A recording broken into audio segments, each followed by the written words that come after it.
Hello, my friends, family, and colleagues. I'm receiving advertisement from a variety of people, and some of them are these health food sites. And just today received offer. Well, it says from Ocean Robin, the top 8 foods for brain health. Okay, so when you open the email, then it says, well, found out what are the top 10 foods that will keep your brain healthy by buying our book. So it's basically advertising. And, you don't have to go much. I just opened this short video that's pushing the book. It's 2 minutes. And I just see pictures there. Turmeric, blueberries. All right, so I basically know where this is going. And instead of wasting my money on stupid book of misinformation, I just open internet and healthy brain food. And there's a site that tells you 11 foods that are going to benefit your healthy brain.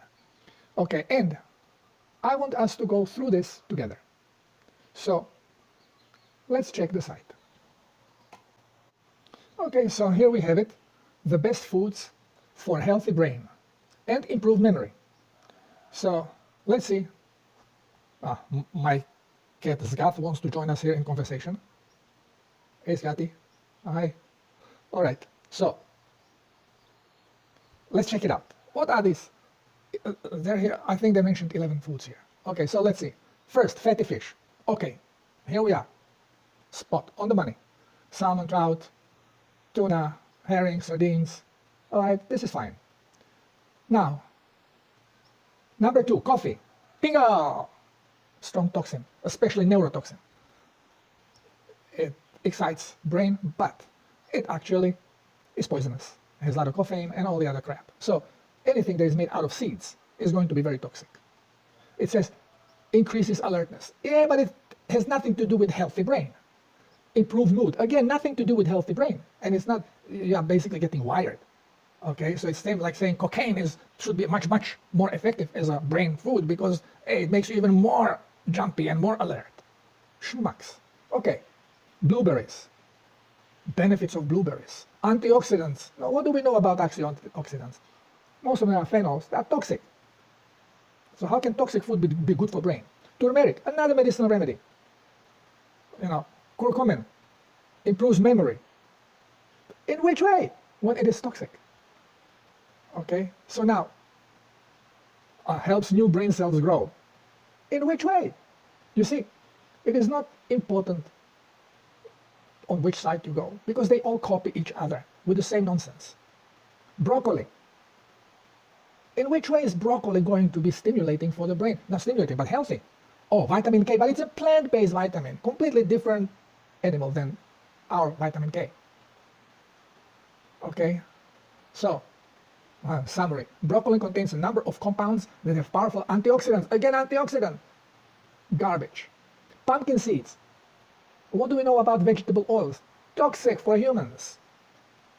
They're all omega oils, unsaturated. And our brain is made from saturated fats, animal fats. So far, we had only one right, and everything else is actually toxic. Dark chocolate, another toxic stuff. Now, why dark chocolate? Because they say, well, it has to be low on sugar, because sugar is toxic to the brain. Well, which one is it? Dr. Joseph Mercola and the others claim that glucose is very important for brain function, for healthy brain. So now, is sugar beneficial or is it toxic? Make up your mind, guys. Nuts. All nuts are toxic. How can it be healthy for brain? Plus, again, they're very hard to digest and they have oils. They don't have fats. Yeah, they are something that vegans can depend on, is their only source of some kind of fat, but still, body makes its own saturated fat in Krebs cycle. Oranges. Which way oranges? Go to summary. Orange and other foods high in vitamin C. What do we know about vitamin C? It's toxic, especially in higher dosages. Eggs. Okay, so out of 10, we have 2 good ones. But then again, what do they say about eggs? Somewhere I read it here about eggs. Hard-boiled eggs are good for our health. Hard-boiled eggs are difficult to digest. So everything that is mentioned is a pure baloney. And 11th, green tea has a caffeine. So green tea is toxic. So again, we have, out of 11, we have a 2 kind of a hits, but kind of a because egg is promoted that has to be hard-boiled, which actually should be eaten raw. And most likely fish will be also cooked and should be raw. Okay, what are the 5 brain killer foods? Well, sugar or sweetened beverages, refined carbohydrates. Okay, so refined carbohydrates. So again, there is a claim being done in the science that brain needs carbohydrates because it needs more energy, and carbohydrates give more energy than fats, which is a lie. It just needs, it's a slower conversion and it needs more mitochondria. But first you say it has to be dark chocolate, so it doesn't have sweetener in it, so it doesn't have glucose and fructose in it because it's toxic. And then you say, yeah, but brain needs glucose because it cannot function properly without glucose. Okay, it's a blind leading blind, typical science. Best brain food snack, okay, nuts, citrus fruit. What is a brain food for the brain? Citrus fruit. Brain, what is brain made out of? It's made out of cholesterol, fat. In which way dark chocolate and citrus fruit, here it is, and the hard-boiled eggs will provide nothing. Hard-boiled eggs is very tough to digest. Okay, let's further discuss this topic. Okay, there is so much discrepancy in scientific world that left arm does not know what the right arm is doing. They beat themselves in the same game. Every scientific doctor will claim, well, brain needs glucose. It cannot function without glucose. We need the blood sugar. Then on the other side, they'll tell you, well, milk chocolates or chocolates with a higher percentage of sweetener are bad for you. You should eat dark chocolate because, you know, the sugar is bad for you. Well, the only thing that the brain can use for energy, if chocolate is in question, is the freaking sugar. Well, there's also some fat, but that fat in a chocolate, it is non-saturated. It's plant fat. It's a seed fat. Very easily becoming rancid in the body when heated up and oxygenated. And body has oxygen. Blood has oxygen. And it's warm. So all these claims are bogus. And they just repeat. One side repeats from the other side. Only one side says, well, there are 8 brain healthy foods. The other one says, well, there are 11 brain healthy foods. The other one says, there are 6 brain healthy foods. They're inventing science as they go along. And it's not science at all. It's nonsense.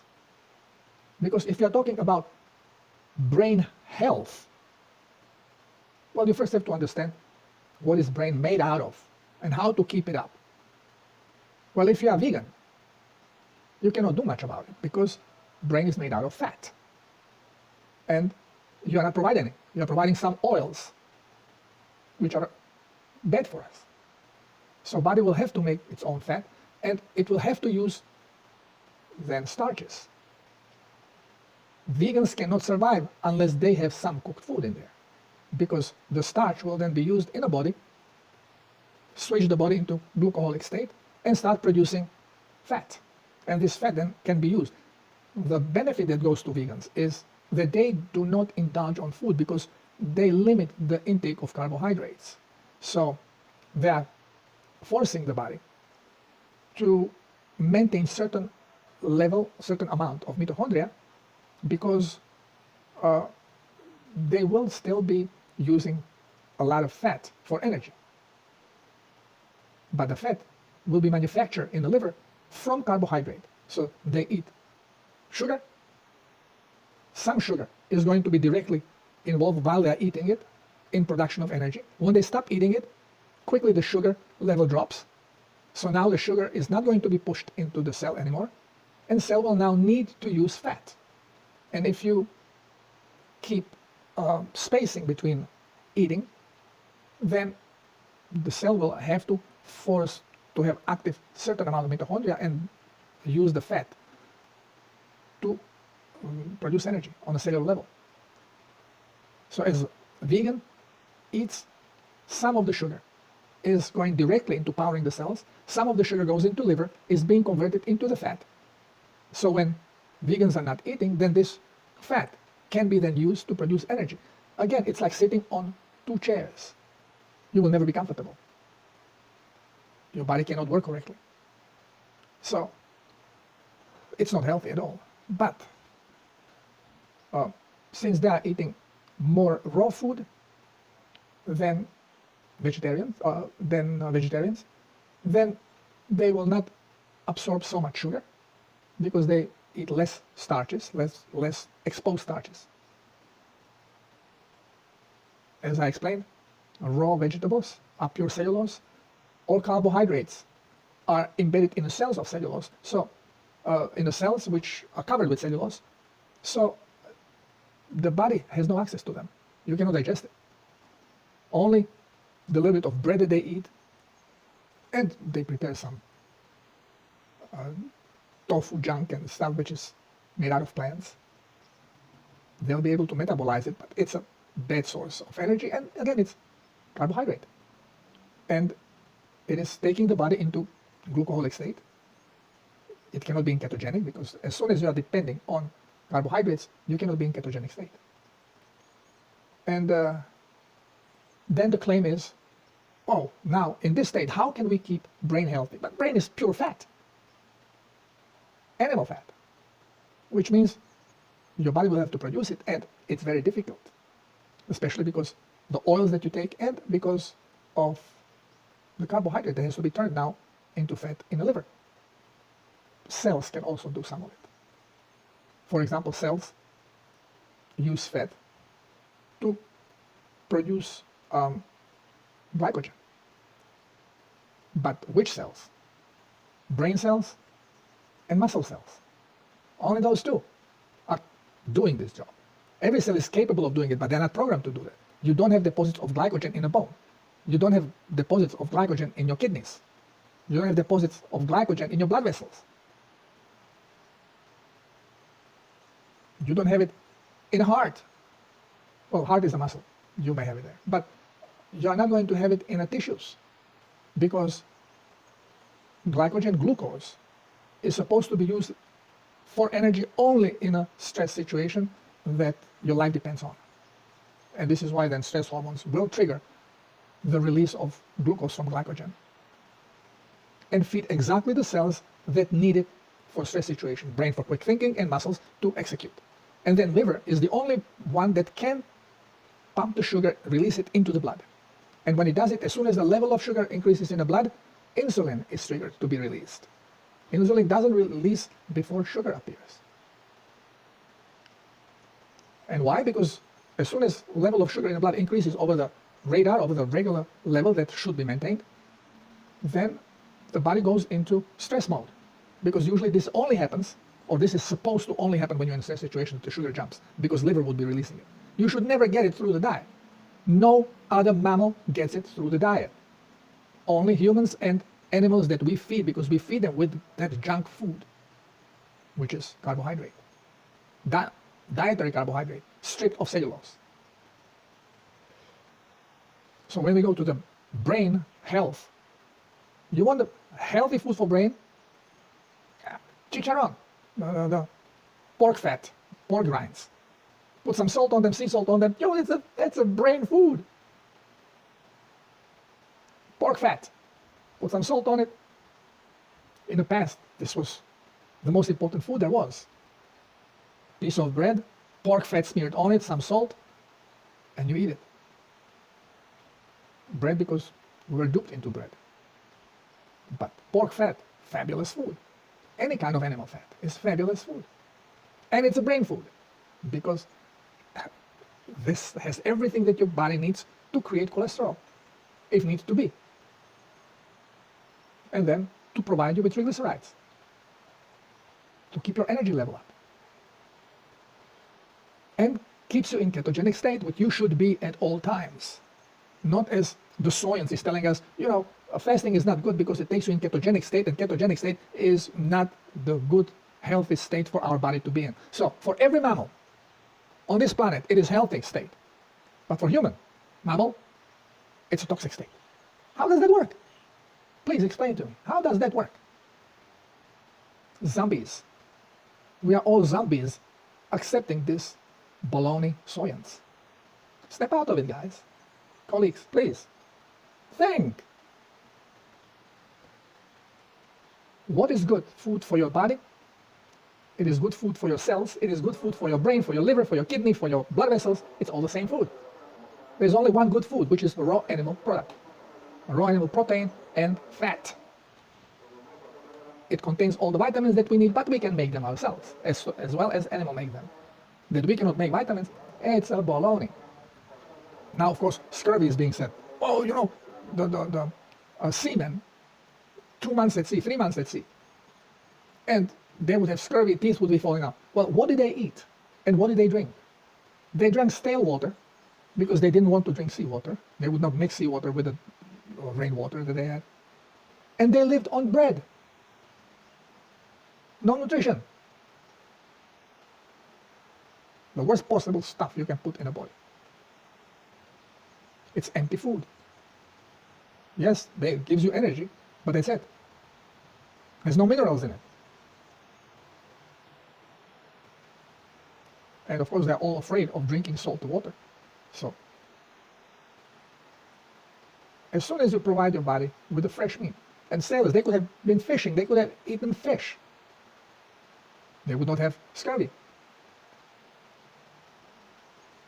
Well, so much nonsense in science. As soon as you start opening your eyes and actually thinking, the whole science, medical science, falls apart instantly. And non-medically trained, non-medically brainwashed people can see it much easier than indoctrinated doctors. Because it's very difficult to run against the installed program, because it keeps rejecting everything. So don't waste your money buying these nonsensical books. Somebody wants to sell you something, well, just go on the internet and put a question out, and you will find the free information, misleading information. It's all misleading information. There is not a sip of a truth in anything that is on the internet, basically. They all copy each other. Everything that is popular for a reason. Indoctrinated minds can only accept what they have been indoctrinated with. And since we all are forced to be in the schooling system, well, you are not forced to go to school because governments want you to be smart. No, governments want to dumb you down. This is why you need to go to school. Okay, my Scott here is impatient. Well, thank you for listening. And please, before you accept any of these nonsensical ideas about the best foods for brain, the best foods for liver, the best foods for heart, just think a little bit. There's only one healthy food for the body, which means it is healthy for your cells, which means it's healthy for all your organs, all your tissues. And this is the type of a food that you can have raw, in a raw state, and it will nourish you. Fruits cannot do it. Plants in general cannot do it. Only animal products can do it. From dairy, then to eggs, and to animals themselves, being it sea animals, or water animals, fish, or land animals. And the healthiest is to eat them raw, because they maintain their original frequency. So they are not going to influence any shift in your body. Thank you for listening. Love you all. God bless you. Namaste.